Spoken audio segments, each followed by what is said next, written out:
I remember I grabbed the knife. I remember I grabbed the knife. These were the exact words of O.J. Simpson, not in court, not under oath, but in a quietly recorded, rarely aired interview meant to stay buried. In that moment, O.J. didn't just speak. He slipped.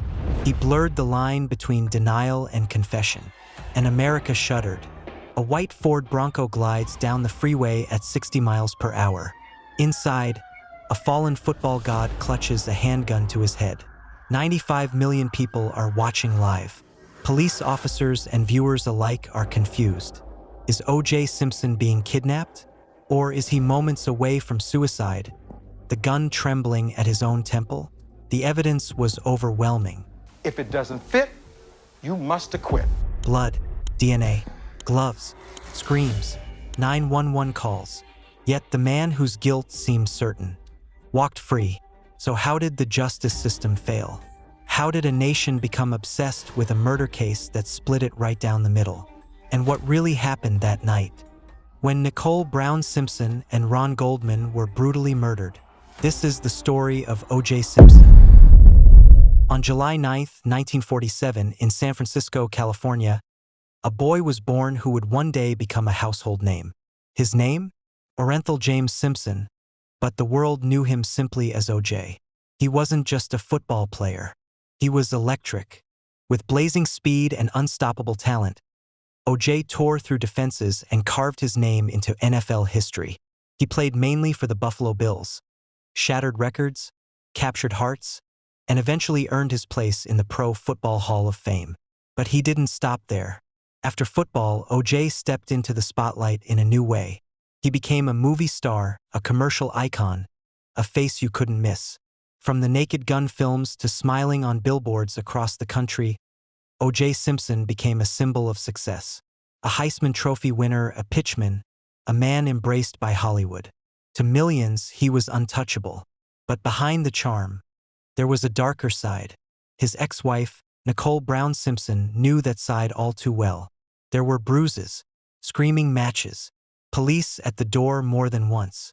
She called for help not once, but several times.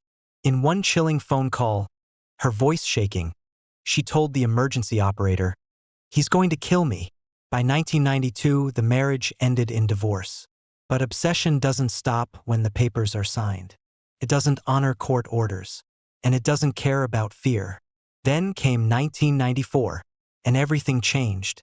O.J. Simpson's story, his fame, his image, his legacy took a turn no one ever saw coming. It was supposed to be a quiet Sunday. Nicole had dinner with family.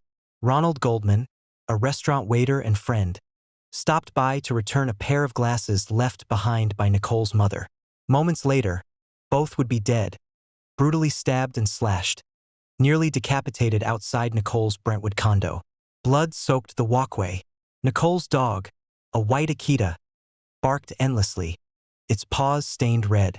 At 10:35 p.m., neighbors heard screams. At 10:50, O.J. Simpson boarded a limo to the airport. When police tried to arrest him 5 days later, Simpson vanished. Hours later, he was spotted in a white Ford Bronco driven by friend Al Cowlings. In the back seat, O.J., gun to his temple, threatening to end it all. Cowlings called 911 live. "You gotta tell the police to back off.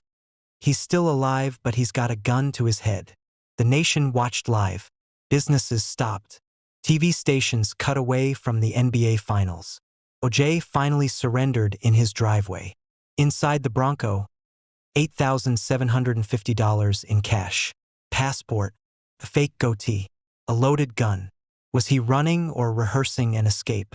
The prosecution had mountains of evidence. 61 blood samples. A trail of blood leading from the crime scene to Simpson's Bronco to his driveway to his bedroom. A pair of blood-soaked socks with Nicole's DNA found in his home.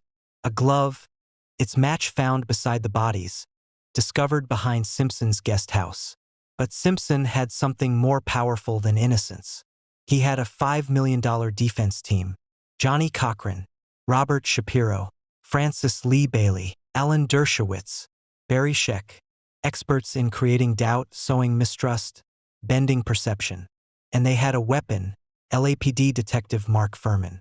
Furman, who had discovered the infamous glove, was revealed via tape to be a racist who used the N-word and boasted of planting evidence. In court, he pleaded the fifth. Suddenly, it wasn't about blood. It was about race. Televised every day. Watched by over 150 million people. The trial became theater. Kato Kalin's bizarre testimony. Nicole's haunting 911 calls. The prosecution's airtight forensic timeline. But the moment that changed everything? The gloves. OJ stood, slid them on. They didn't fit. Cochran turned to the jury. If it doesn't fit, you must acquit. If it doesn't fit, you must acquit. For hours of deliberation. Not guilty. A nation divided. Black Americans cheered, white Americans wept.